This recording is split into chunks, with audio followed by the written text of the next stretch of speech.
Welcome. I'm asked to conduct this roundtable discussion, and as a conductor I have complete trust in my orchestra. So I think I could start with a kind of very brief introduction and the first question.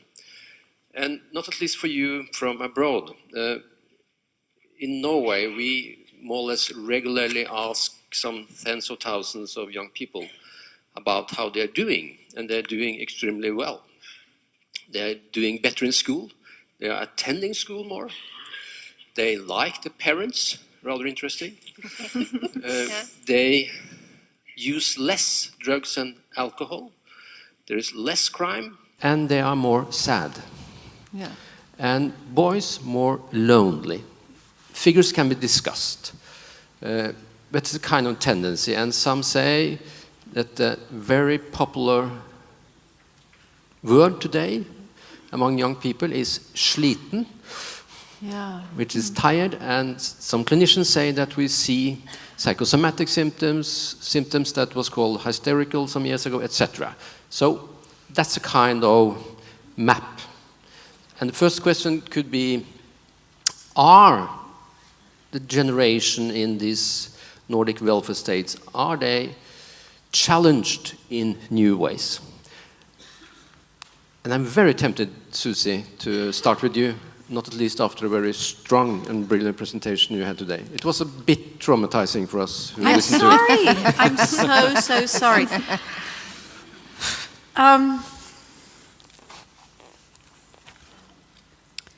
I find what you say absolutely fascinating, because we are in a social democratic country, which is exceptional in the world today. And the fact that you have still a collaborative culture, which again is extremely unusual. But I suppose the forces of success, making it, display, self-manufacture, are so intense that they can't actually insulate your children. You've done a fantastic job if they like their parents and they're going to school. But the notion of success has supplanted the notion of contribution in life. And the notion of the individual as being how we understand who we are is, I suppose, what troubles me about the story that you're telling me, because I'm sure the girls and even the boys talk to each other, and they share their sorrows, and they share their upset, and they share their delights. But I wonder if one of the things that we in this audience could think about is that young people are into it's awesome or it's terrible, that the middle range of emotional expression is absent. And that's what psychotherapists know about. We know about how to titrate feelings, how to play many, many notes on a chord, how to not just do a fundamentalism of emotion. And I wonder if one of the things we would have to contribute to helping your youngsters, who I think are probably at the leading edge of being okay youngsters, is to give them an emotional vocabulary that situates themselves inside of themselves, rather than within these grand pictures of the manufacturing, curating of self. So I'm trying to think about what it is that we as psychotherapists can do in terms of also emotional literacy in the schools that underpins the ordinary difficulties of being a grown-up, so that the ordinary difficulties of growing up, actually, so that it doesn't polarize itself into the states of vulnerability that mean you can't look after yourself. I think that would be my opening statement. Excellent. I'm tempted to ask you, Camilla, since we have been talking for 4 days now, and sober us up a bit, since you are knowing much about these fields. Well, I just arrived, so I haven't heard what you've been talking about for 4 days. But I'm always cautious about the knowledge we get. So my first question would be, what do we really know? Although these surveys have been done several times in similar ways, so that's a good reason to trust them more than many other sources of knowledge. But how have we asked the questions And how have young people changed in expressing their own feelings? And I suspect that at least a part of what they are telling us is that they are much better, or at least much more used to saying that they're sad. Because in my generation, people wouldn't say that in the same way. They wouldn't admit to it in the same way. And it's much easier, for better and for worse, to say that today than it used to be. So I would like to sort of explore the status and the quality of the knowledge we have a bit more before we jump to conclusions. And I would also like to know more about what this looks like in other countries that are not social democratic rich countries. Do they have the same development? Do they see the same patterns? And that's the other question. The third question is, to what extent is this linked to treatment with antidepressants? And does that drive this, or does it just, or is it just a symptom of it, or a consequence of it? So these are just reflections on what's happening. So I'm cautious about jumping to conclusions about whether young people are actually sadder and whether young men are more lonely than they used to be. Now, having said that, I think that it's very easy to imagine that it may well be true, at least to some extent, and we can speculate. But one of the things I would like to speculate about is how can we get better knowledge about what's going on. That's a research topic, of course, but also clinicians have experiences, and to some extent we might say that we see some children today that we didn't see at the same extent 3 decades ago. For example, self-harm, etc., etc. And this concept that you have constructed in this conference, that people are not only dropouts, some are also drop-ins. They are unhealthy in the middle of normalcy. So there's some interesting paradoxes there too. Liv? Yeah, very interesting questions, Camilla, in terms of research and also how we ask adolescents. Are they better at reporting, feeling sad, feeling stress, talking about overachievement? Is it a kind of research bias, or is it also a part of the trends among youth today? I think it's interesting. When you look at the research, you see quite a complex picture, though, because there are signs of a generation perfect, with adolescents who are really well behaved, as you say, Finn. They drink less, they exercise more, they even smoke less than we used to do before. So in terms of physical health, there are a lot of, it looks like positive signs, but you also see this increase in sleeping difficulties, worries, internalizing problems. But at the same time, we also have the more classical risk factors for mental health disorders, like family burden, family conflict, low socioeconomic status, all those risk factors that are kind of always there. And how do they combine with the so-called newer risk factors in terms of the pressures, the ideals, the cultural part of body image, etc. I think that's really interesting to go into, because when we talk about the perfect generation, that generation also consists of children and adolescents who come from difficult homes and families. And how do they perceive this cultural dimension? I think that's also an interesting topic. But it's in terms of research, we are trying to catch a movement, and it looks like adolescents feel more stress now than they used to do. But we still don't know whether that is kind of a real increase, or if it's something we are more concerned about and therefore ask more about yet. Yeah, well, I think these are fascinating questions. And I guess what I'm wondering is about what Susie addressed, and the rest of you who are inside this and working in a clinical or research setting, is to what degree there has been an increase in externalization of the self, which Finn addressed and Susie addressed earlier in the conference. That sort of celebrity culture where people become third person as opposed to first person. To what degree has this increased? And then is this actually about what people are obsessed with, about the internet, about new technologies? Because we all have to remember that every time a technology comes in, there is hysteria about it. There was hysteria about the book. There was hysteria about the train. Railway spine was a special illness that was supposed to happen just for the train.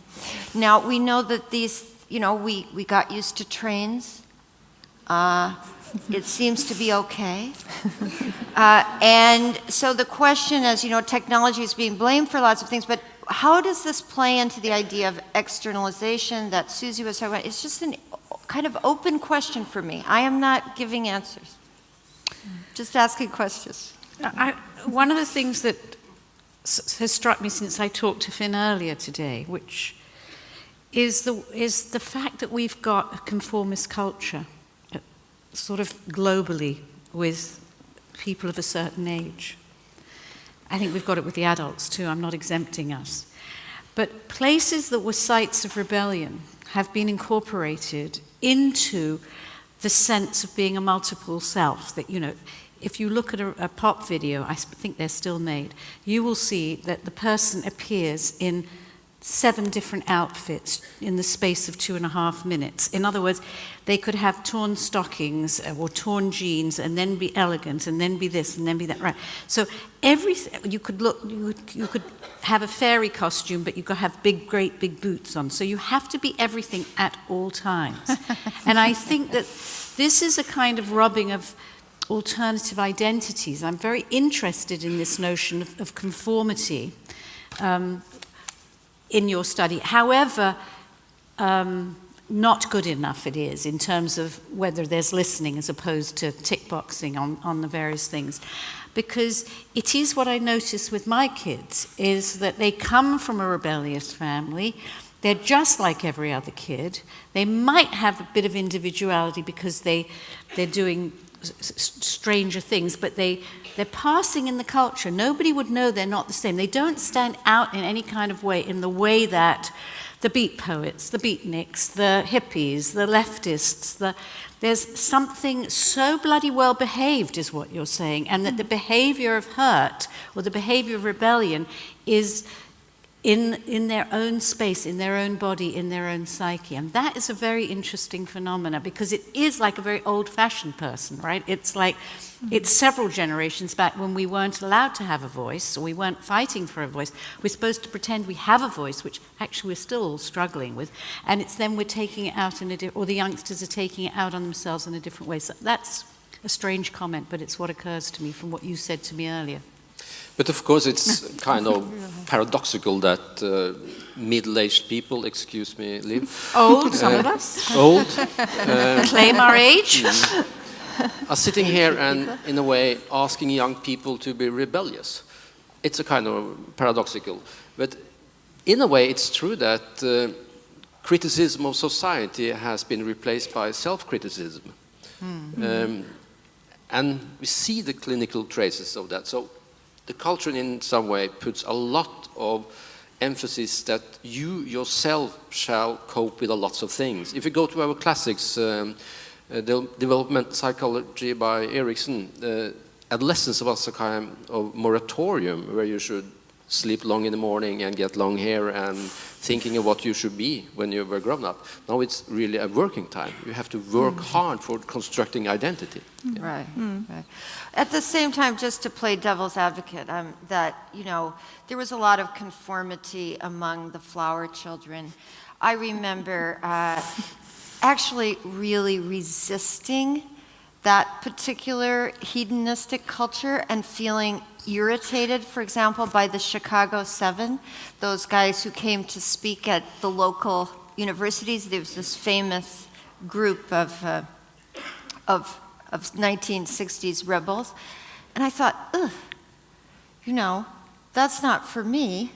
Yeah, but there was a rebellion. The point is, you may not have liked it, but there was a form of rebellion. Marched. I was an anti-Vietnam protester. I was, in the library reading everything about the DM regime. That was my approach. And I thought there was a lot of conformity and stupidity and simply joining the group, and that annoyed me. So I'm just saying, conformity is part of youth. Absolutely. Right? It's something that young people do. And trying on personas is something that young people do too. Just to play the other side. Can I follow up on the other side? Because I also question that, because I think there are always very strong forces working towards conformity, but it might be that the reason why they are not so rebellious is that they have more freedom. So it's not necessary in the same way. And also I disagree that they aren't rebellious, because some are really rebellious, but the rebellion doesn't necessarily look the same way as it did when you and I were young. So their hairdo doesn't necessarily look the same way as the rebellion looked then. And I think we have to recognize what kind of rebellion people sort of turn to today, to know whether that's true or not. Yes, some children become really, of hippies, children of hippies that I know. I mean, I'm 61, so I can go back there, have become Republicans. That's a form of rebellion. Serious stuff, yes.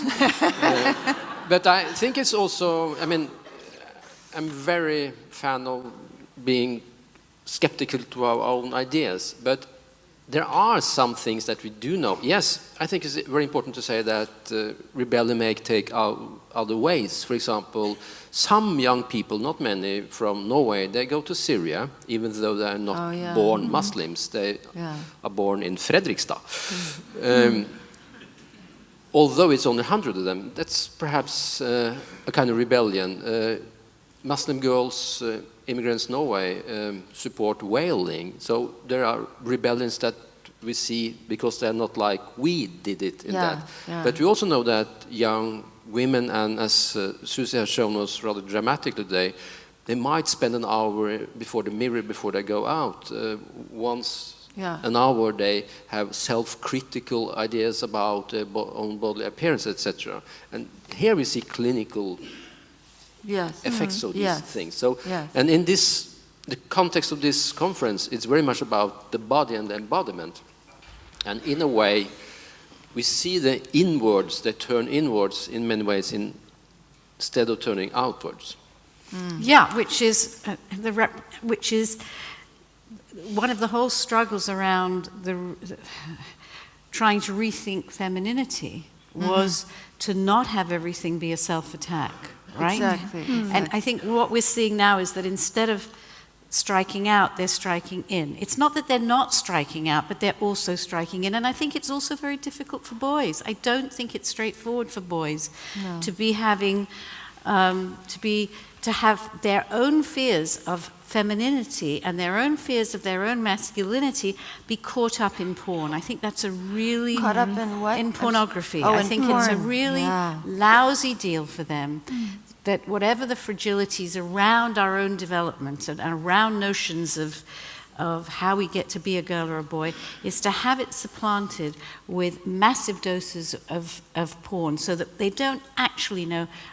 Maybe it's really different in Norway, but there's a real crisis in England and in North America where they actually do not know what it means to see a real woman's body. They know, and they don't know what it is to feel that. They're very, very scared of it. It's not, these are reports from the clinic, and they're also survey reports. There is something about that alienation and search for their own body, their own self, that is being exploited by the forces of, as I said this morning, of profit that are very damaging to their own sense of self. Can I just comment on that? I think it's interesting that you bring up the boys. Because for a long time, body image, eating disorders, body shame was talked about as something feminine, like a feminine problem. But as we have seen, both in clinic and in research, and also, of course, in society in general, we see it's also something boys and men care about.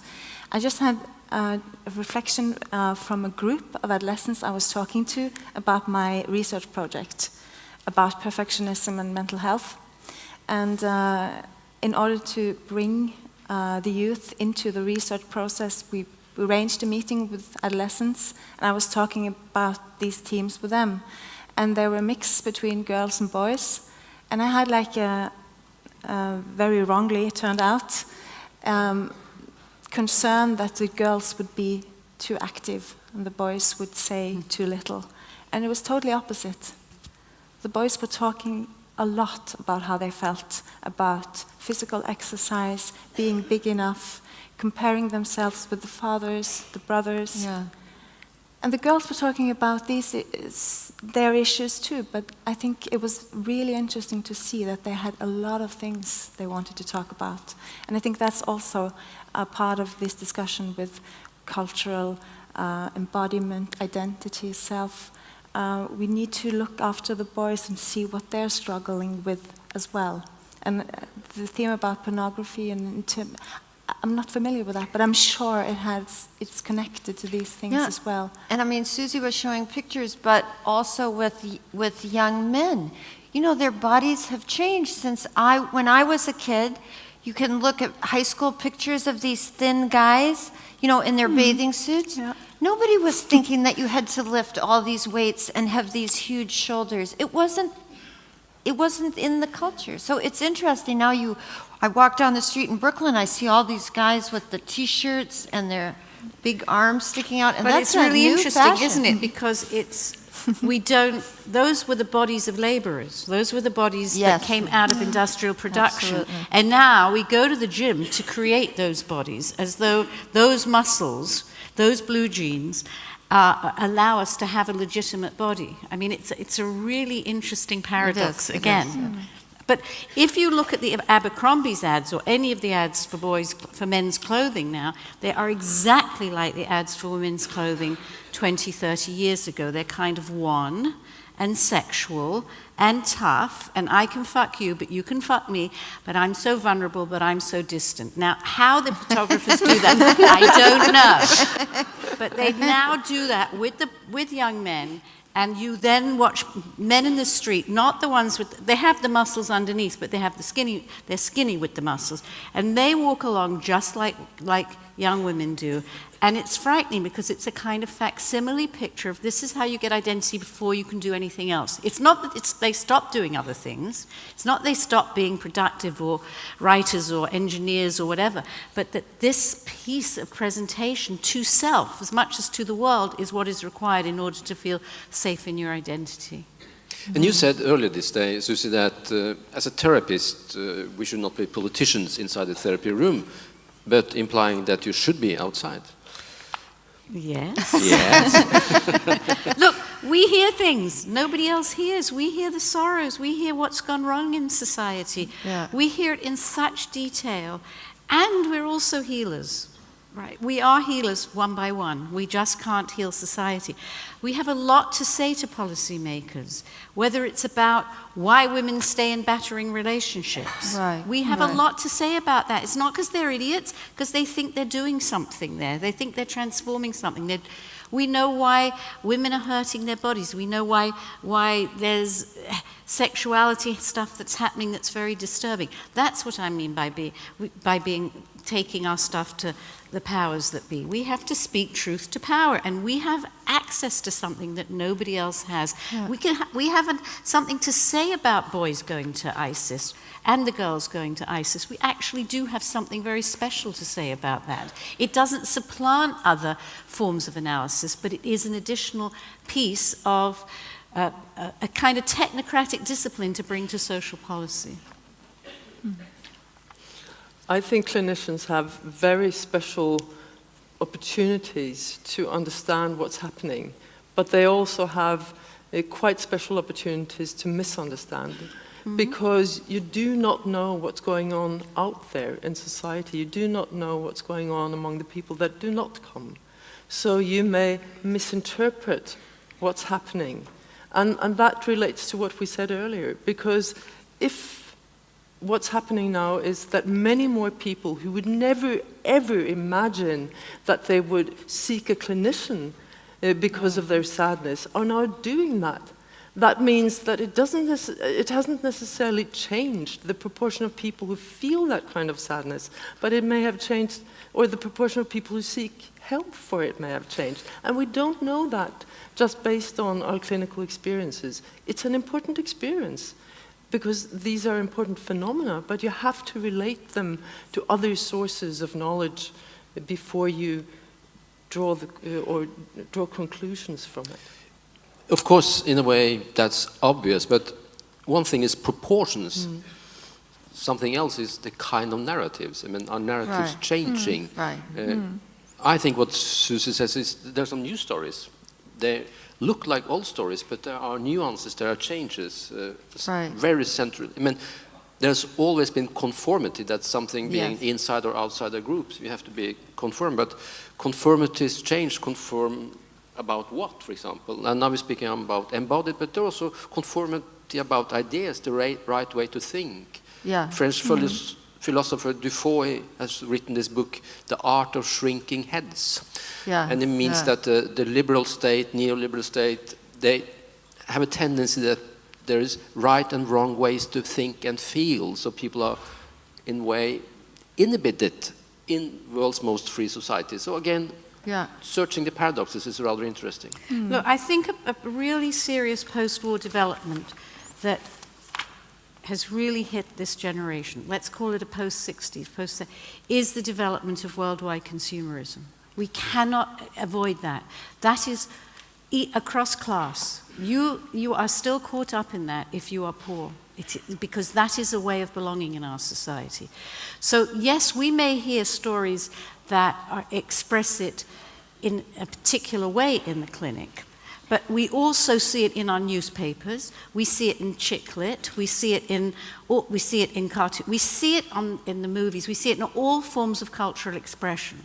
And I would not banish what I read in a work of literature or what I see on the telly, or what I hear in the clinic, because unfortunately there's a real thread between those things. We just happen to have the fine grain of that experience in the way that people who write literary fiction do. But we don't have, it's no different than the stories that are in the culture at the moment, of what's prized in the culture and the cost of that prize. So in that sense, I think I'm coming at it differently from you. I have questions. One comment that's interesting about whether subcultures still exist, and I do think you can see it even in New York. That, for example, among Black people in New York City, Black women, there's a much higher tolerance for weight. Not anymore. Well, this has been an old thing. There's been a lot of discussion about it, as I'm sure Susie knows, and that was part of, desirability was a larger woman than these tiny girls that you see in the magazines. Yes and no, because that's what when I wrote Fifi, Fat as a Feminist Issue, and I wrote that because I was very convinced that I only knew about Jews and Italians and Puerto Ricans and Irish. I didn't know about. And I got so many letters from African American women saying, "You are so wrong. You are so wrong. You really haven't understood what's going on in the culture and the way in which this generation is taking up ideas. Yes, we're proclaiming we're bigger, but that's the same problem in a different state." So I think there's... Yes. I think it's very nuanced. And if you look under the veils of Saudi women, if you go cross-culturally, the story is a nightmare. And it's a nightmare for the young, because the young are the ones who are like the canaries in the mine. They tell us how dangerous society is at the moment and the things that we need to fix. And one of the thing we need to fix is a society that's anti-collaborative, that doesn't relate to contribution as the way that we live, but relates to the presentation of buying and buying and of selling yourself as a brand, as an individual. There's something really wrong with that. It's not just the views of an old leftist. This is the view of a troubled psychotherapist. So the question part is this to all of you. So what is it that builds resistance and resilience to, let us say, a kind of global culture that is externalizing bodies in ways that are unhealthy? Difficult question. I just want to comment on your concept with contribution. I actually think that's a really important concept. And I think focusing on something bigger than oneself and connecting to the world around, I think that would actually be very relieving for a lot of adolescents today. Because my impression is that they feel a lot of responsibility for their own progress, their own achievements, their own meaning making, which is very individual.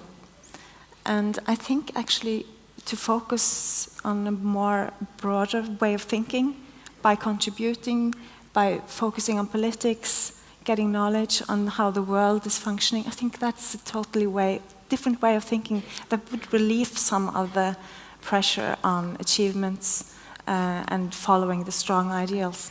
In some of the schools, the group I work with is called Endangered Bodies. It's a kind of little voluntary group all around the world. You could start a branch in Norway, it would be great. But one of the bits is called Shape Your Culture, and it's specifically for young people.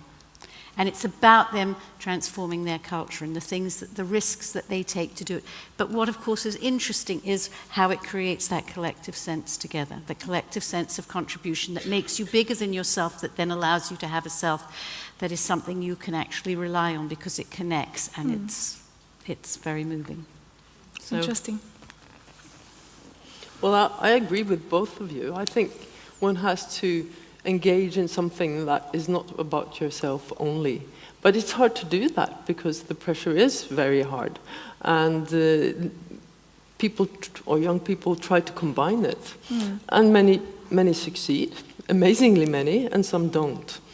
But I think that we need to look at, we who are responsible for how society is developing, we need to look at how we have shaped our schools, our kindergartens, the cities, the opportunities for all kinds of families to live their family lives. And we need to do that over and over again. I don't think we can stop doing it because we tend to think that we solved that years back. We now let, in Norway at least, everyone go to school for free. But we forgot that school is changing and the pressures have increased enormously. Stimulating exchanges. I was told to stop about now. Okay. And not summarizing at all, but as therapists, those who us are, we get some stories from those rooms, hopefully safe enough rooms, and one could be a bit pessimistic if one stays very long in that room on behalf of next generation, but the hope for us as clinicians is that therapy also works sometimes, rather often. Yeah. But I'm very stimulated by Susie's idea about we also have to be politicians because the things we know. And to quote Sigmund Freud, that as a clinician you get some ideas about normalcy because you don't get it in the normal way, you get it in the extreme way. So you learn something about normalcy, but of course there's a lot about normalcy we don't know about, for example, what's functioning. We don't know so much about that. Yes. Yeah. I would like to give you the last comment, Susie, because you also today gave time away. Yes, but I'm in a country of collaboration. I don't know if I would have done it in North America, particularly not today. No, I don't have more to say. I have a lot of sorrow, but I also have a lot of hope. I think when you sit in the chair that I sit in, you are absolute optimist because you see people's capacity to change, and you see that they change in relation to a relationship, and you know that that can be reproduced outside. But I also feel very strongly that we have to fight the forces that are actually faceless but which are hurting us so much, a lot of which are based on profit. So join Endangered Bodies and do something here in Norway if it's affecting you, because I'm very sad to hear it's affecting you. Thank you. Thank you all. Thank you.